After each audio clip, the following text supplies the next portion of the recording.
Hello students of class 7th. This is chapter number 9, the ratio and proportion. Chapter number 8, ratio and proportion. Okay student. तो student हम लोगों ने previous videos में ratio के बारे में देखा था कि रेशियो क्या होता है। रेशियो से रिलेटेड कुछ क्वेश्चंस भी हम लोगों ने बनाया था। आई होप कि आप लोगों को कुछ प्रॉब्लम नहीं होगी, क्योंकि कोई भी कुछ बच्चों ने कोई क्वेश्चंस पूछा नहीं था। Now we will start our new topic, that is proportion. आज का हमारा जो टॉपिक होगा वो होगा proportion. Okay student, proportion. Okay, तो हम लोग देखते हैं कि प्रोपोर्शन क्या होता है स्टूडेंट्स। ओके, तो चलते हैं और प्रोपोर्शंस को डील करते हैं। तो प्रोपोर्शंस का हिंदी क्या होता है इसको पहले वो देखते हैं। इसको हम लोग बोलते हैं समानुपात। क्या बोलते हैं इसमें? समानुपात बोलते हैं। समानुपात, समानुपात का मतलब होता है, अगर इसे हम थोड़ा सा क्लियरिफाई करें तो समान अनुपात। ठीक है, तो जब 4 क्वांटिटीज, मान लीजिए कि 4 quantity A B C and D, 4 quantities दी गई है और ये 4 क्वांटिटी इस तरह से दी गई हो, A is to B and C is to D. Okay, A is to B and C is to D. जब ये दोनों रेशियो आपस में इक्वल होते हैं तो इस इक्वलिटी को हम लोग प्रोपोर्शन बोलते हैं। मतलब ये दोनों ही अनुपात जो है वो समान है, मतलब इक्वल है। जब ये दोनों रेशियो जो है आपस में इक्वल है तो इसे हम लोग क्या बोलते हैं? इस इक्वलिटी को हम लोग क्या बोलते हैं? प्रोपोर्शन बोलते हैं। क्या बोलते हैं? इसे प्रोपोर्शंस बोलते हैं। ओके स्टूडेंट, याद रखिएगा, 4 quantities are said to be proportional if their ratios are equal. Their ratios are equal. Then we can write this quantity in this form. ये याद रखिएगा, ये जो है, ये 4 डॉट जो हम लोगों ने दिया है, ये प्रोपोर्शनल का सिंबल है। ये क्या है? प्रोपोर्शनल का सिंबल है स्टूडेंट्स। याद होगा, बात ध्यान रखिएगा कि 4 क्वांटिटीज को हम लोग प्रोपोर्शनल तब कहेंगे जब वो 4 क्वांटिटीज जो है उसमें दो जो उसके क्वांटिटीज होगा, उस दोनों का रेशियो जो होगा आपस में इक्वल होगा, तो उसे हम लोग क्या कहते हैं? प्रोपोर्शन कहते हैं। जब दो रेशियो आपस में बराबर होगा, इक्वल होगा, तो उसे प्रोपोर्शन कहते हैं। अब यहाँ ध्यान दीजिएगा स्टूडेंट, यहाँ पर ए जो था, यहाँ पर जो ए है, ए हमारा फर्स्ट टर्म होगा, वही हमारा बी जो है वो हमारा सेकेंड टर्म होगा, सी जो है हमारा वो थर्ड टर्म होगा और डी जो है हमारा फोर्थ टर्म होगा। ओके स्टूडेंट, क्या होगा? फोर्थ टर्म होगा। Any problem students? अब देखिएगा स्टूडेंट, जब भी इस तरह से कोई क्वांटिटीज दिया हो प्रोपोर्शन में, जब कोई भी क्वांटिटी प्रोपोर्शन में दिया हुआ हो, तो याद रखिएगा ये दोनों वैल्यू और ये दोनों वैल्यू, मतलब ये दोनों जो आउटसाइडर है, मतलब इधर से ये बाहर है और इधर से ये बाहर है, और ये इनसाइड वाले हैं। ठीक है, तो याद रखिएगा A and D are extreme. Extreme कहलाता है। ये क्या कहलाता है? A and D are extreme. Extreme याद रखिएगा, A and D are extreme values and B and C are mean. इसको क्या बोलेंगे? इसमें मीन। ये बीच का वैल्यू है, ये आउटसाइडर्स को एक्सट्रीम वैल्यू कह दिया गया, ए एंड बी को, और वही बी और सी को क्या कहा गया? मीन वैल्यू कहा गया। अब इसमें ध्यान रखिएगा, जब भी दो रेशियो आपस में इक्वल होगा तो उसे प्रोपोर्शन कहते हैं। और उसकी इक्वलिटी को चेक करने का जो तरीका होता है वो होता है कि product of mean is equal to product of extreme. Okay student, ध्यान रखिएगा कि प्रोडक्ट ऑफ मीन जो है वो प्रोडक्ट ऑफ एक्सट्रीम के बराबर होगा। Any problem student? अब देखिए स्टूडेंट, ये कैसे होता है वो हम देखते हैं। इससे रिलेटेड जैसे क्वेश्चन हमें मिलेगा तो हमें समझ में आएगा कि ये कैसे हो सकता है। तो लाइक हमारे पास एक क्वेश्चन है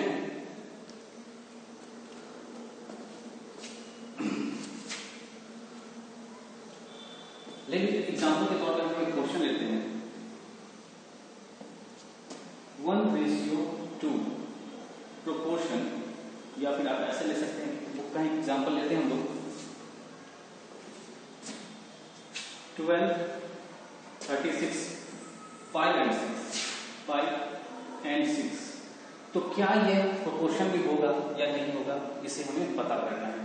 तो इसे अगर हम प्रोपोर्शन में लिखेंगे तो क्या लिखना होगा, 5:36 इज प्रोपोर्शनल, 5:36 प्रोपोर्शनल 5:6।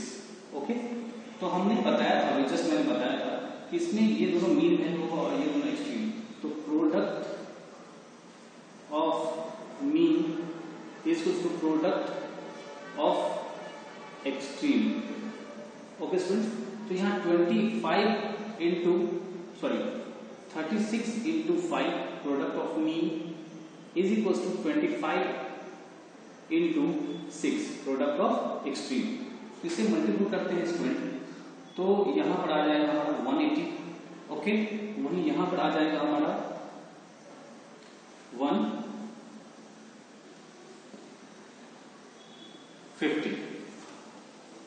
क्या आया, 150। ओके स्टूडेंट, ये क्या आ गया स्टूडेंट, 150 आ गया। तो इससे हम क्या कह सकते हैं कि यह जो चार हमारा क्वांटिटी था, यहाँ पर जो चार क्वांटिटी दिया गया था 25:36:5, 25:36, 5 and 6, क्या ये प्रोपोर्शन में है? तो हम लोग यहाँ लिख सकते हैं कि this is not equal to this, so 25, 36, 5 and 6 are not in proportion. क्या नहीं है, ये प्रोपोर्शन में नहीं है, मतलब इस दोनों का रेशियो और इस दोनों का रेशियो आपस में बराबर नहीं होगा। क्या नहीं होगा, इस दोनों का रेशियो आपस में बराबर नहीं होगा। वहीं स्टूडेंट, अगर चलिए एक एग्जाम्पल हम ऐसा लेते हैं जो जहां पे हमारा ये इक्वल होना चाहिए, तो देखिए यहाँ पे एक क्वेश्चन हम यहाँ देख सकते हैं।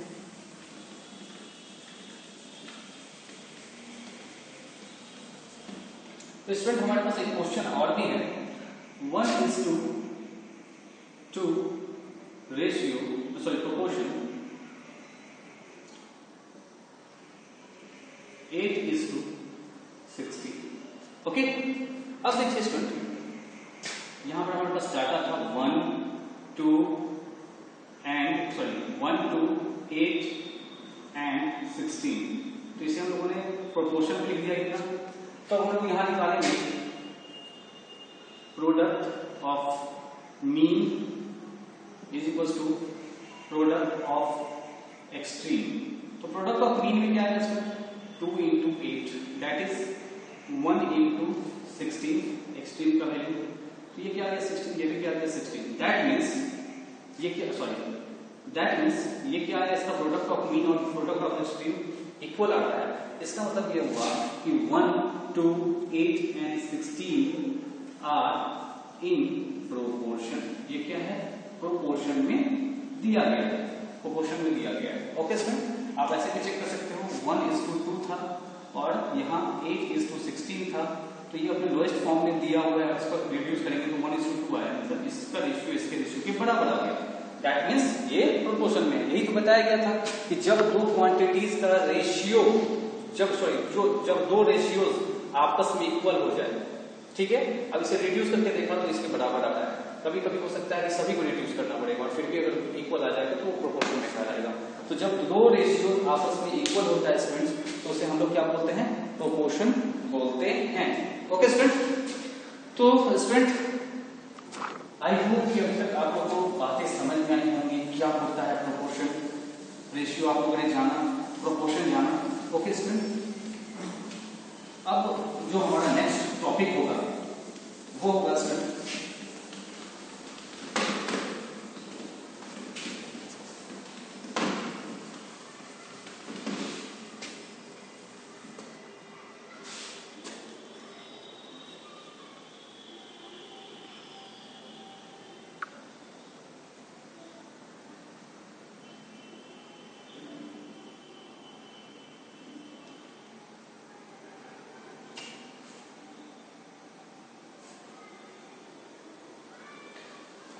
Continuous proportion, continued proportion. Okay student, next topic जो है हमारा वो है कंटिन्यूड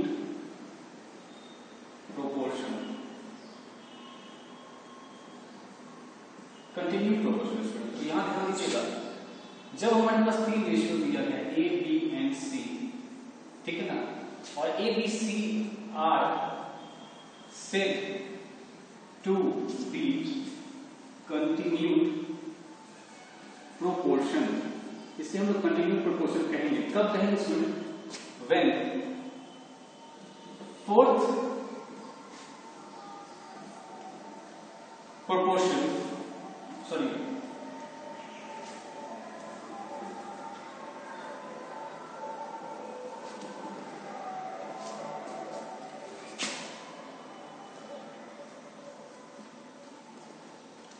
फोर्थ प्रोपोर्शनल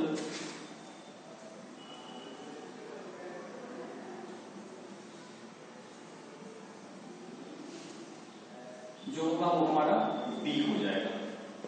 अब वो कैसे होगा वो देखिए स्टूडेंट, याद रखिएगा, ये फोर्थ प्रोपोर्शनल जो होगा वो हमारा बी हो जाएगा। A B C are said to be continued proportion if C is called the third and AB and fourth proportional to be B into B.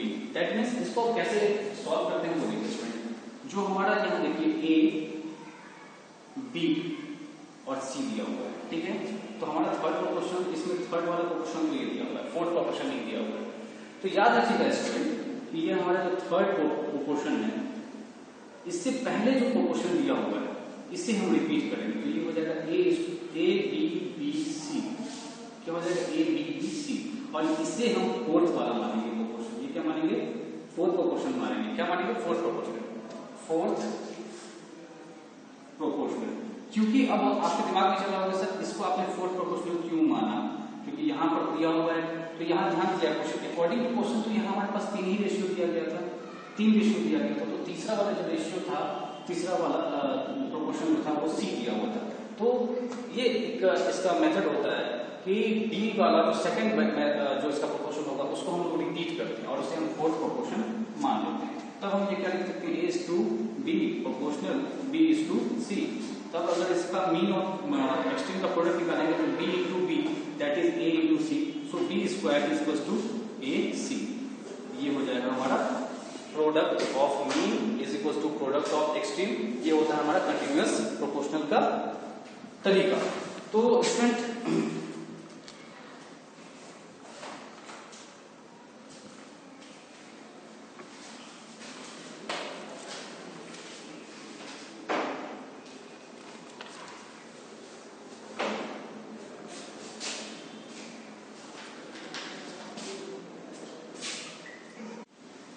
तो स्टूडेंट हमारे पास एक क्वेश्चन दिया हुआ है कि एक कंटिन्यूड प्रोपोर्शन का, कि हमारे पास एक दिया हुआ है कि 35, 54 और x कंटिन्यूड प्रोपोर्शन में दिया हुआ है। कंटिन्यूड प्रोपोर्शन में दिया हुआ है तो इसे हमें क्या करना है? x का वैल्यू फाइंड आउट करना है। तो स्टूडेंट हमने पहले ही बताया था कि जो इसका सेकंड वैल्यू होगा, ठीक है ना, उसका रिपीटेशन करते हैं। तो इसमें फर्स्ट सेकंड थर्ड दिया हुआ है, तो ये जो इसका मतलब फोर्थ प्रोपोर्शन के फॉर्म में आएगा ये आ जाएगा। तो ये क्या हो जाएगा हमारा 335। इसे बनाने का मतलब ये जो बीच वाला टर्म होगा उसका रिपीटेशन करेंगे। तो 35 इज टू इसे पहले हम ये लिख सकते हैं 35 54, इसे 54 को रिपीटेशन दे सकते हैं और x, that means 35 is to 54 is to 54 proportional for 54 is to x। अब इसमें मीन और एक्सट्रीम का वैल्यू निकालेंगे तो यहाँ पर क्या हो जाएगा 54 into 54 that is equal to 35 into x. Therefore x is equal to 54 into 54 upon 35।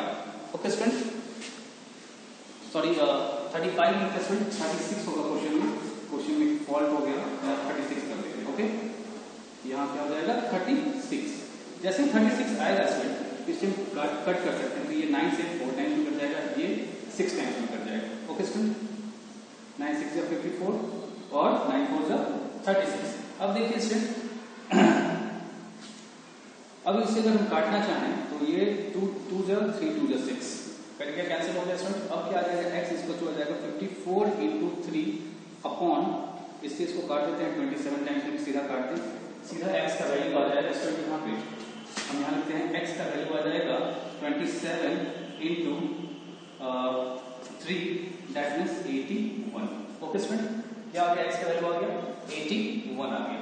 अब देखिए स्टूडेंट 36:54 प्रोपोर्शन 54:81, यही आ रहा है स्टूडेंट।